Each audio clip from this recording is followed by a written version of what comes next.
Hola estimados, Edwin Cristales con ustedes nuevamente. En esta ocasión vamos a hablar del proceso especial sumario. El proceso especial sumario es un proceso que viene a contraer todas las fases del proceso penal común ordinario en El Salvador. Aquí en El Salvador el proceso penal común ordinario está compuesto de tres fases. En esas tres fases tenemos la fase inicial donde actúa el juez de paz, la fase intermedia donde actúa el juez de instrucción de primera instancia y la fase plenaria donde actúa el tribunal de sentencia. En algunos casos son tres jueces y en la mayoría de los casos un solo juez. Ahora bien, el proceso sumario tiene por finalidad que todas estas fases se concentren en una sola etapa. Y esa etapa que ha sido designada por el legislador es la etapa inicial y por lo tanto, quien conoce el proceso sumario, el juez competente para conocer el proceso sumario, será el juez de paz. Y como ustedes ya podrán advertir en sus mentes, si se contraen todas las fases del proceso penal común, quiere decir que el juez de paz al final de este proceso especial estaría dictando sentencia. Es una de esas raras ocasiones o es unas raras oportunidades procesales en las cuales el juez de paz dicta sentencia. Ya lo hemos visto en el proceso especial abreviado también. Ahora también en el proceso especial sumario, el juez de paz podrá estar dictando también sentencia. ¿Qué es lo que sucede en este proceso sumario? Viene el legislador y piensa, para no desgastar la administración de justicia, para no agotar todas esas fases y plenitud de trámites que se siguen en el proceso penal común, vamos a concentrarlo en una sola fase, que es en la audiencia inicial. Pero con respecto a eso, no lo vamos a hacer por cualquier delito, no lo vamos a hacer por cualquier circunstancia, sino que lo vamos a establecer bajo ciertos parámetros en los cuales el legislador considera que en una primera fase y en un primer momento podemos obtener todos los elementos probatorios necesarios para establecer los extremos procesales, tanto de la existencia del delito como de la responsabilidad penal del imputado en el mismo. Es decir, que con esas primeras diligencias preliminares de investigación o algunos actos urgentes de comprobación o algunos anticipos de pruebas que se hayan practicado, en un primer momento seremos capaces de descubrir la verdad real e histórica de los hechos que ha acaecido en ese momento.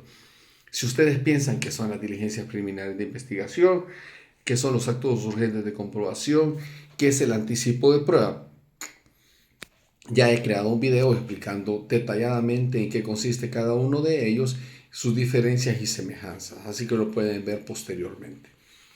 Ahora bien, uno de los principales requisitos para que se dé el proceso sumario es que la persona que haya sido imputada o sea, haya sido implicada en el delito sea capturada de forma inmediata, sea capturada en flagrancia.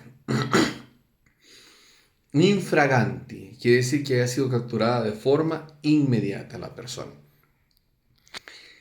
En El Salvador, en el artículo 13 de la Constitución de la República, se regulan varias formas de detención de una persona. Entonces, ustedes pensarán, ¿qué es capturar a una persona en flagrancia? ¿Qué es capturar a una persona de forma inmediata?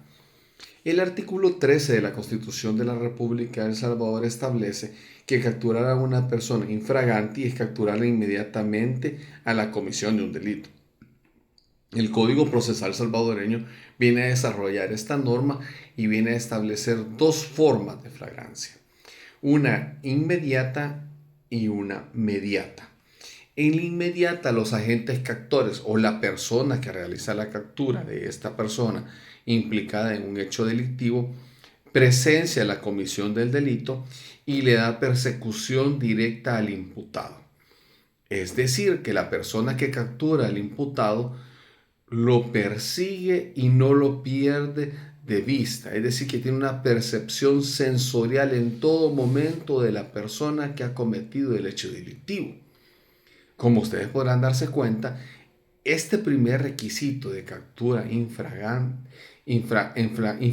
de una persona, en flagrancia de una persona, determina que hay una seguridad plena que quien estaba cometiendo el delito es la persona que ha sido capturada. Y esa sería la flagrancia inmediata. Sin embargo, también hay otro tipo de captura en flagrancia, que es la captura mediata. En este caso, cuando es mediata, la persona que realiza la captura pierde de vista por algún momento, por algunas horas, a la persona que cometió el delito. Lo persiguen cometiendo el delito, le dan persecución, pero por alguna razón lo pierden de vista, lo pierden de esa percepción sensorial.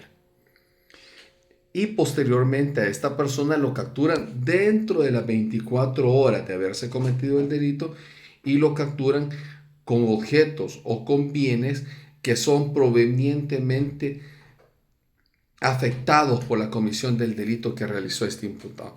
Es decir, si este imputado le estaba robando una cadena de oro, le estaba hurtando una cartera, le estaba hurtando un reloj a una persona y efectivamente es perseguido y posteriormente es capturado dentro de las 24 horas de haber cometido el delito y se le encuentra el reloj, se le encuentra la cadena, se le encuentra la cartera, efectivamente tenemos seguridad que esta persona ha cometido el hecho delictivo.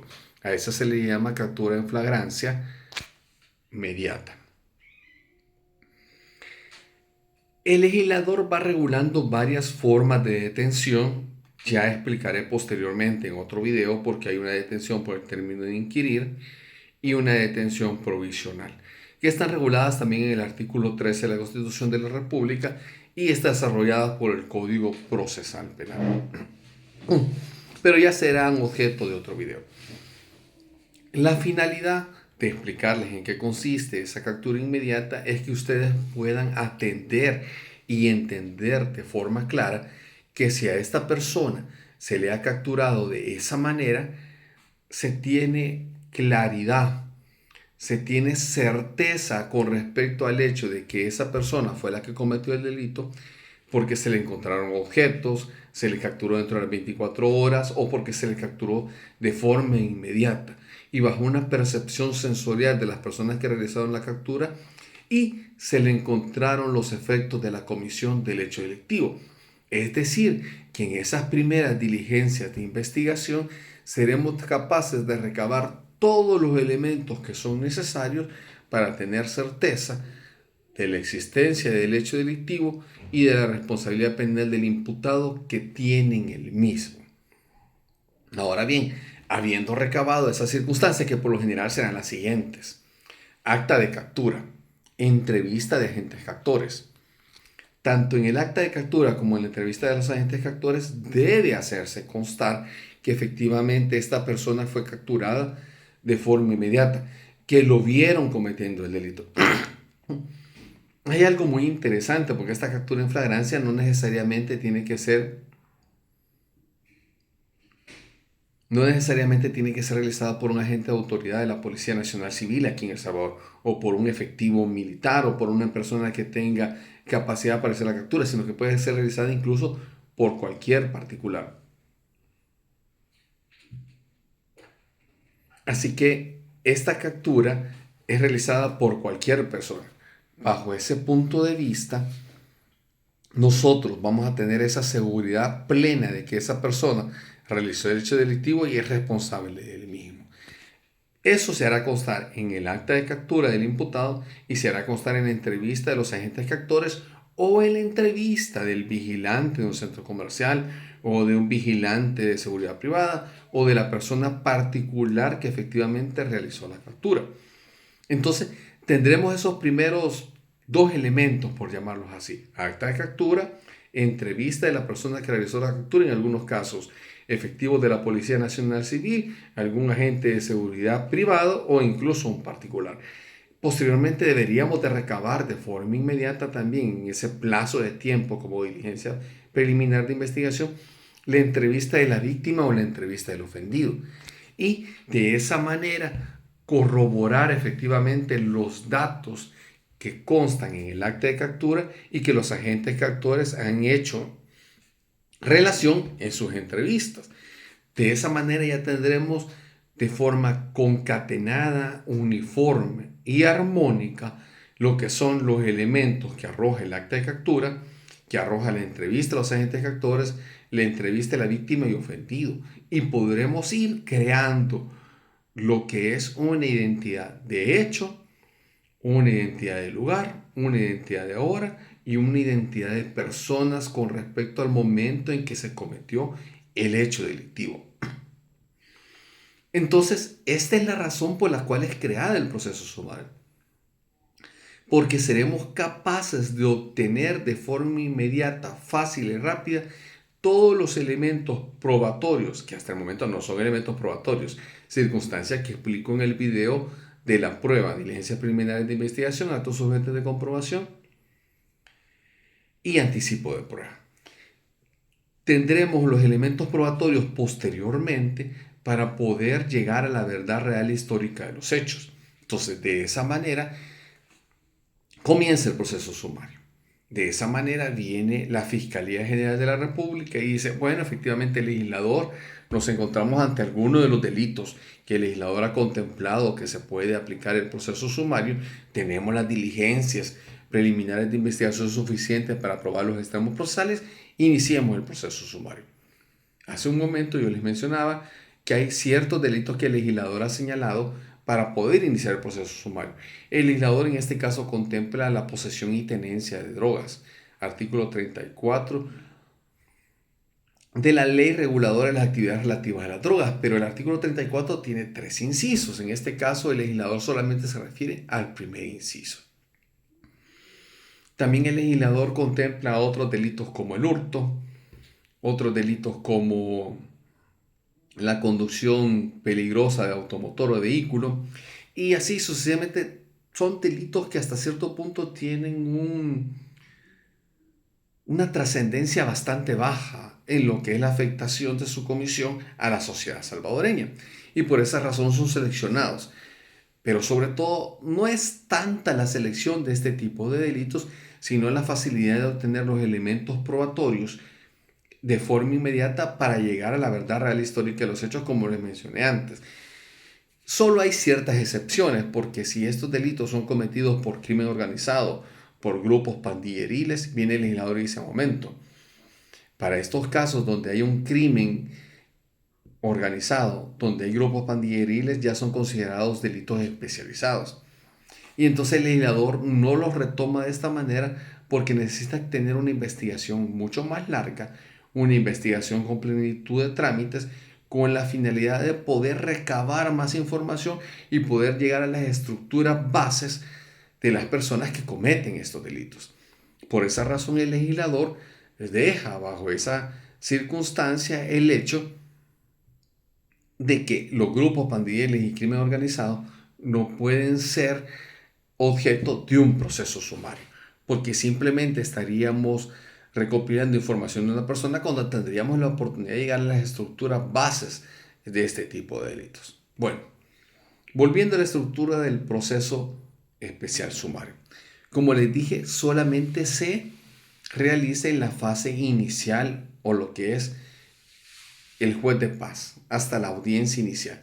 Pero entonces dirán ustedes, el juez de paz en la audiencia inicial tendrá que sentenciar. El juez de paz en la audiencia inicial, ¿qué debe hacer? Cuando el fiscal presenta el requerimiento fiscal, este requerimiento fiscal hace las veces de un dictamen de acusación. Este requerimiento fiscal hace las veces de un dictamen de acusación. Quiere decir que en esta primera oportunidad que el fiscal tiene de promover la acción penal, también ofrece los elementos probatorios. En algún video anterior yo les mencionaba que en la audiencia inicial el juez de paz tiene por principal finalidad determinar si la medida cautelar con la cual el imputado debe afrontar el desarrollo del proceso es la detención provisional o simplemente estar en libertad mientras se da el trámite del proceso. En este caso el juez de paz cambia su labor tajantemente. Y ahora aquí hay un pequeño vacío dentro de la norma. A partir del artículo 445 del Código Procesal Penal se regulan las fases del proceso penal especial sumario. Sin embargo, en el proceso penal especial sumario no hay un apartado donde el legislador determine de forma clara en qué momento debe admitirse la prueba que es ofrecida por la Fiscalía General de la República.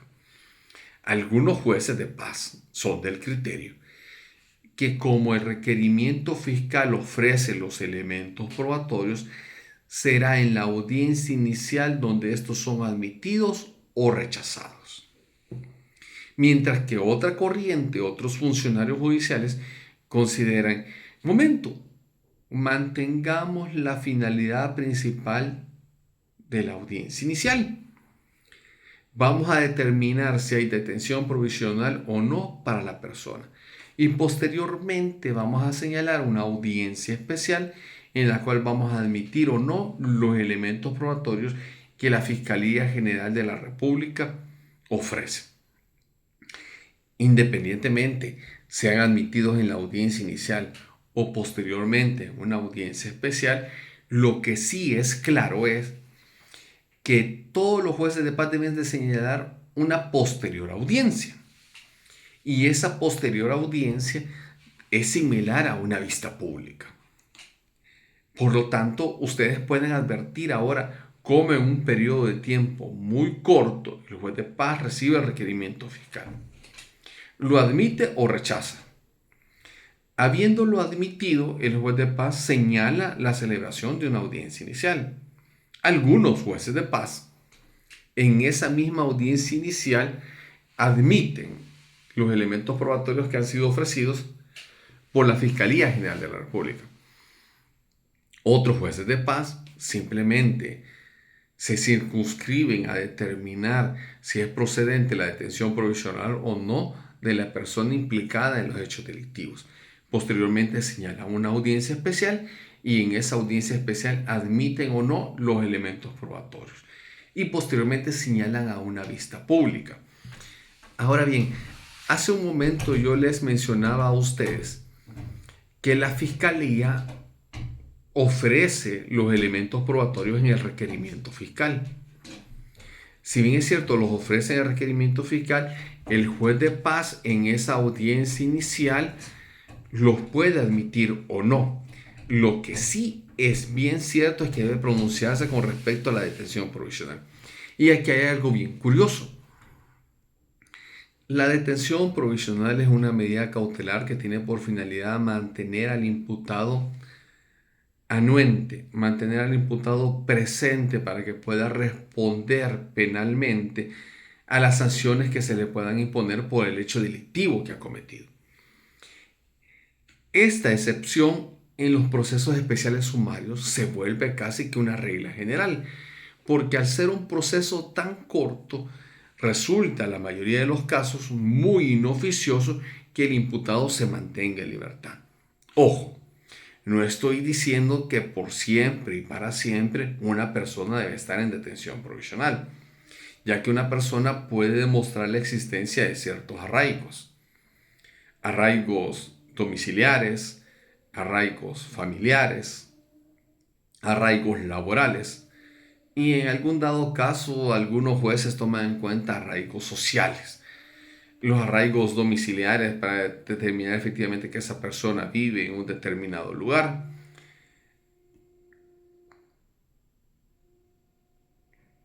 Arraigos laborales para establecer efectivamente que esa persona trabaja en un determinado lugar. Arraigos familiares para establecer que esa persona tiene una determinada familia y de esa manera no va a querer escapar. Ya más o menos he hablado de estos arraigos en un video anterior, así que los invito a que los puedan revisar. Con respecto a ello, quiere decir que la persona puede demostrar efectivamente en esa audiencia inicial que no tiene por qué mantenerse en prisión. Bajo ese punto de vista,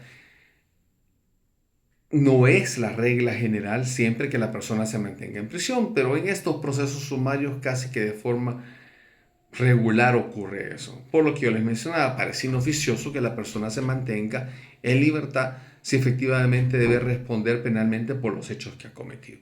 Entonces se le decreta la detención provisional, y aparte la detención provisional en estos momentos como que no es tan gravosa y trascendental porque los procesos sumarios son efectivamente cortos. Estaríamos hablando de que se presente requerimiento fiscal, 3 días posteriormente se señala para la audiencia inicial y posteriormente a ello se convoca a una audiencia especial. En algunos casos podría ser 1 o 2 semanas y posteriormente en una semana más se señala vista pública. ¿Qué es lo que les quiero dar a entender con esto? Que prácticamente en un mes, exagerando, 2 meses, estaríamos terminando lo que es el proceso penal. Algo que no ocurre con el proceso penal común, porque el proceso penal común en algunos casos el legislador ha apuntado incluso que dura hasta 3 años. Entonces, terminar en un proceso sumario en 2 meses agiliza, acelera lo que es el trámite de la justicia y la aplicación de las leyes.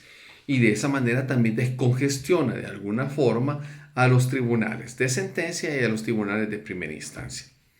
Bueno, entonces el juez de paz en ese momento de la audiencia inicial deberá de resolver sobre la admisión de actos urgentes de comprobación, deberá resolver sobre la admisión de anticipos de prueba, deberá darle trámite y admitir diligencias preliminares de investigación. Claro está, si el juez considera que en ese momento debe admitir o rechazar los elementos probatorios. Si no, posteriormente lo hará en una audiencia especial. Ojo, en uno de estos artículos el legislador establece que se podrá dar un periodo de tiempo de prórroga para poder recabar otros elementos probatorios, sobre todo cuando se está refiriendo a prueba testimonial.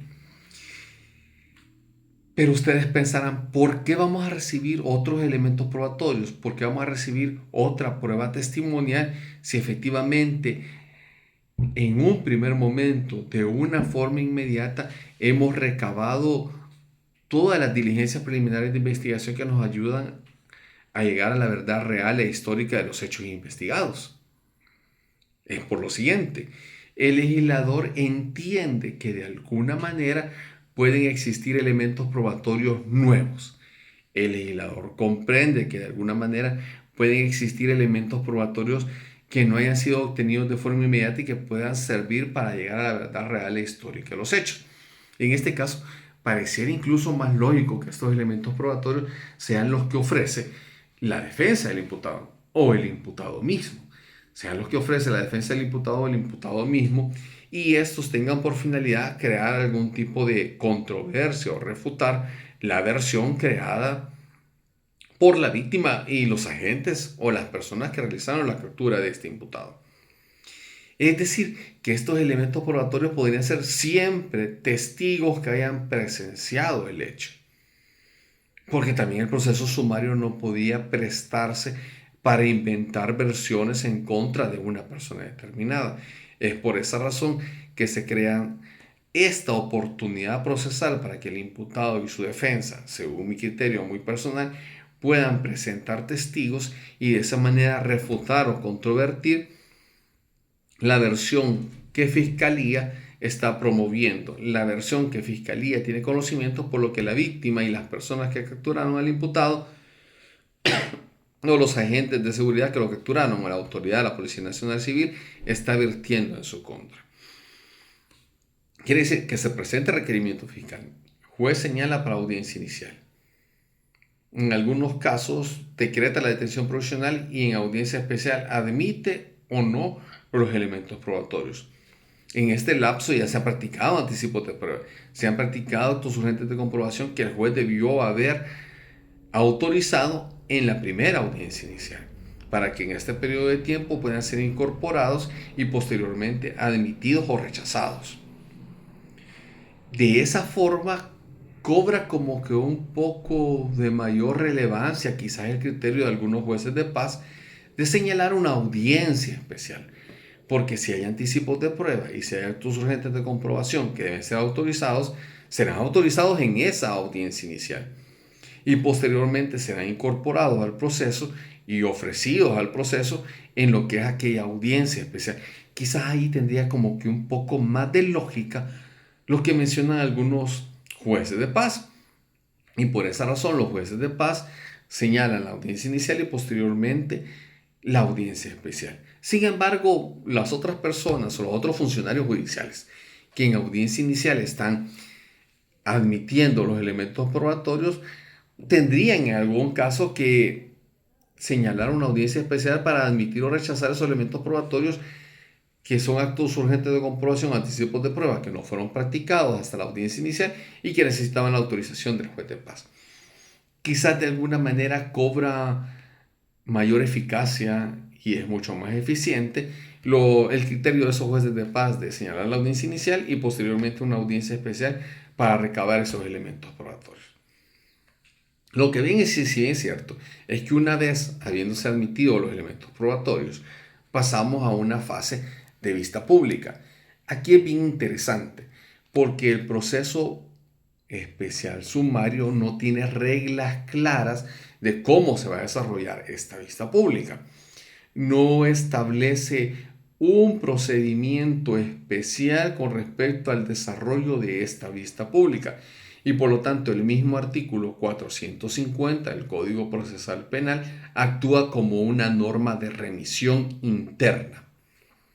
El mismo artículo 450 del Código Procesal Penal actúa como una norma de remisión interna. ¿Qué es una norma de remisión interna? En nuestra legislación existen varios vacíos legales. En nuestra legislación existen varios trámites que no han sido contemplados en todos los procesos. Entonces el legislador, para poder llenar esos vacíos legales, el legislador, para poder llenar esos huecos de trámites que están en determinados procesos especiales, como en este proceso especial sumario, crea ciertas normas de remisión. Por lo tanto, esta norma de remisión dice que la vista pública del proceso sumario o la audiencia de vista pública del proceso sumario debe seguir las reglas de la vista pública del proceso penal común. Es decir, que la vista pública del proceso sumario se va a regir por las mismas reglas, por los mismos parámetros, por los mismos principios, por los mismos requisitos en el cual se desarrolla una vista pública plenaria en un proceso penal común. Esa es una norma de remisión interna. ¿Por qué es una norma de remisión interna? Porque ese hueco, porque ese vacío legal se está llenando, se está complementando con el mismo ordenamiento jurídico que es el Código Procesal Penal. Una norma de remisión externa sería cuando dentro del mismo cuerpo normativo no hay capacidad para llenar ese hueco.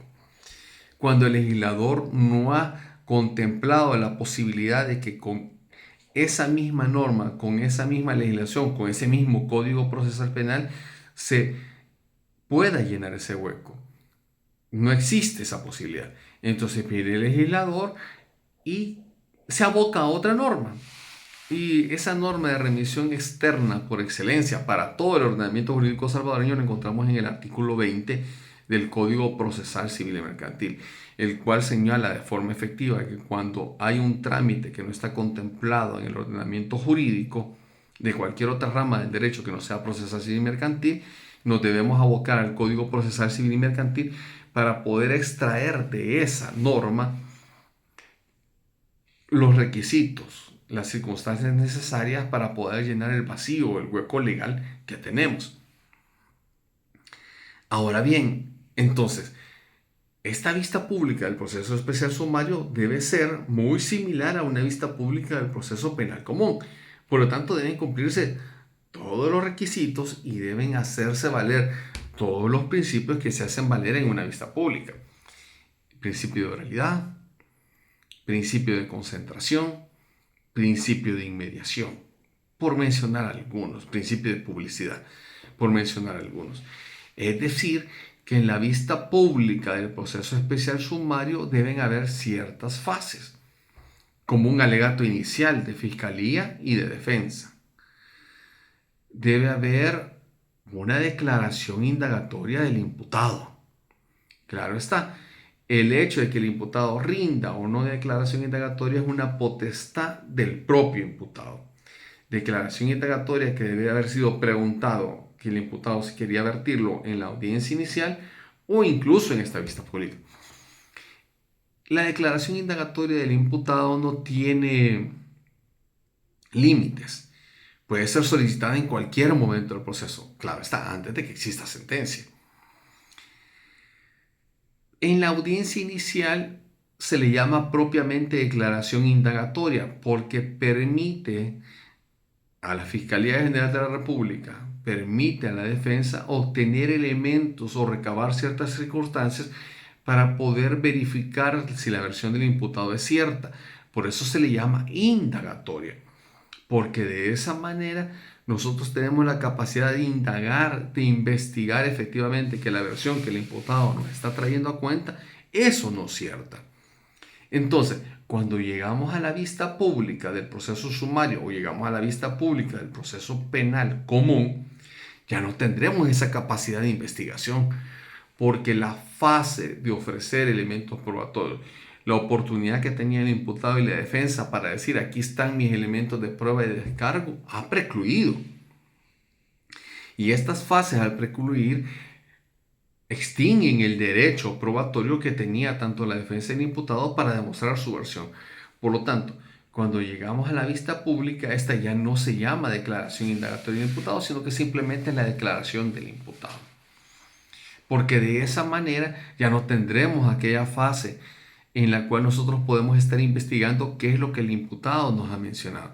Por esa razón, una recomendación que yo siempre les hago a todos mis estudiantes, que siempre les hago a todos los profesionales de derecho con los que he podido hablar sobre este tema, es que no se guarden ningún as bajo la manga, porque ese as bajo la manga podría ser tomado en cuenta por un tribunal de sentencia como una sorpresa, y como una sorpresa no grata, porque efectivamente si el imputado o la defensa consideraban que no eran culpables de los hechos, tienen que mencionarlo desde el inicio.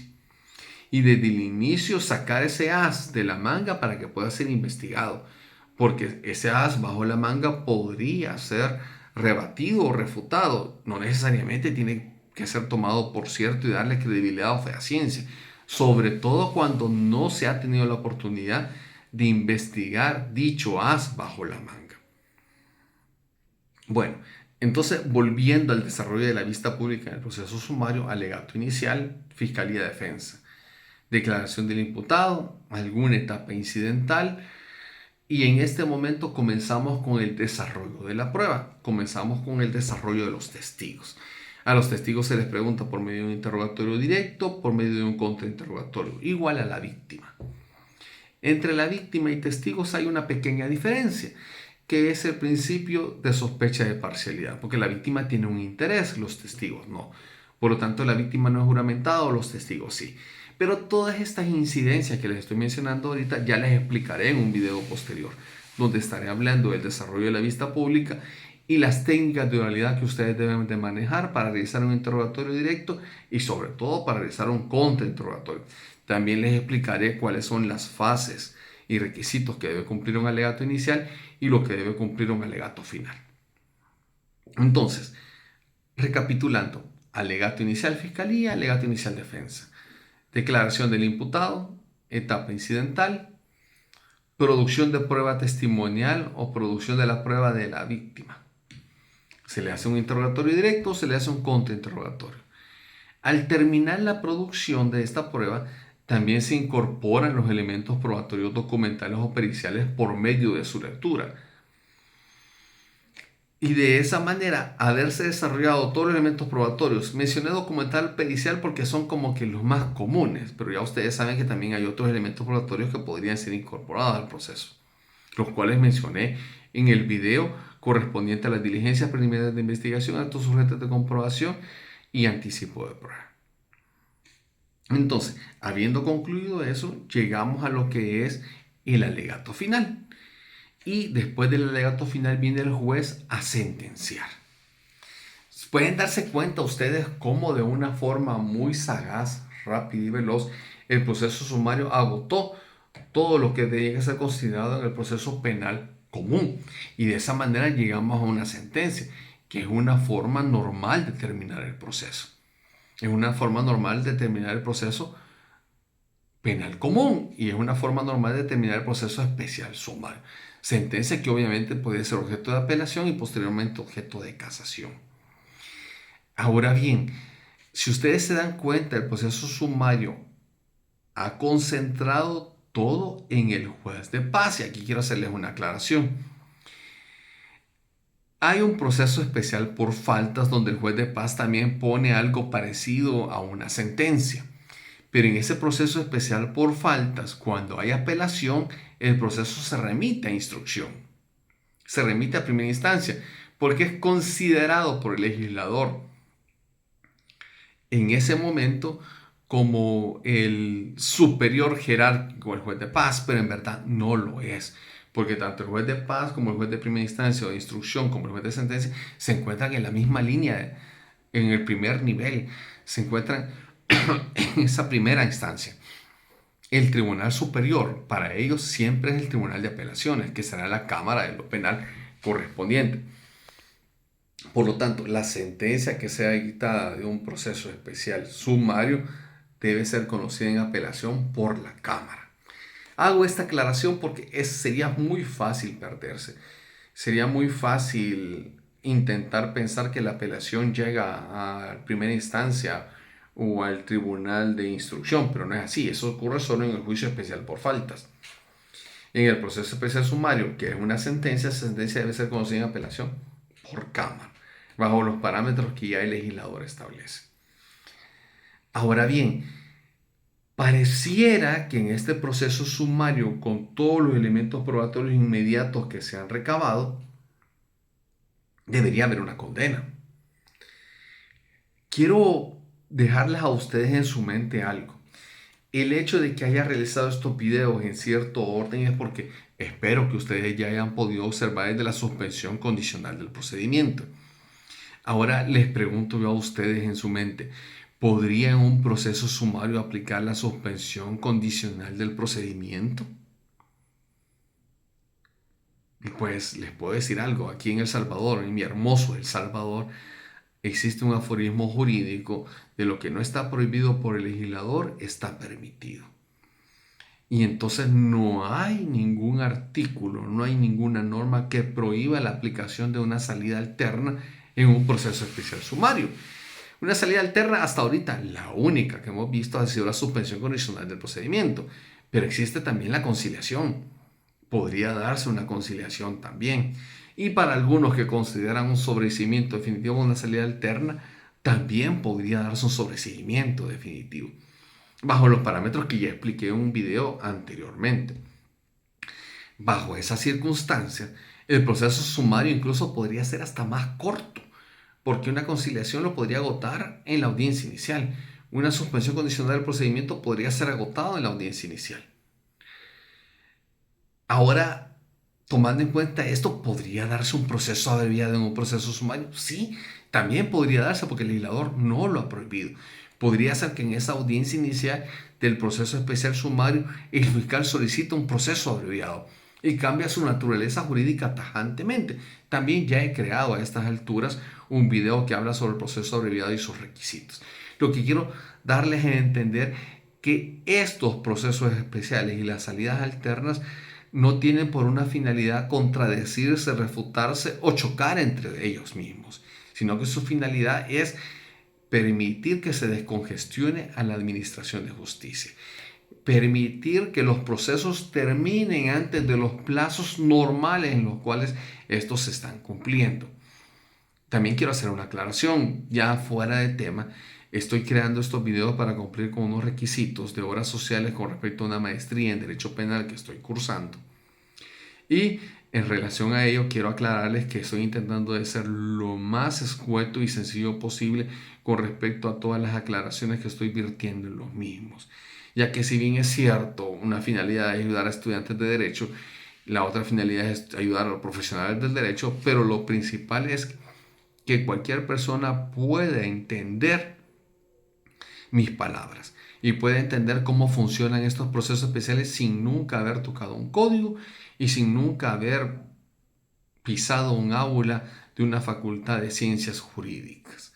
Así que espero estar logrando mi objetivo, espero que esta información les haya servido con respecto al proceso especial sumario y estoy a sus completas órdenes. Espero que puedan ver mis otros videos y estamos en contacto, mis estimados. Se me cuidan mucho.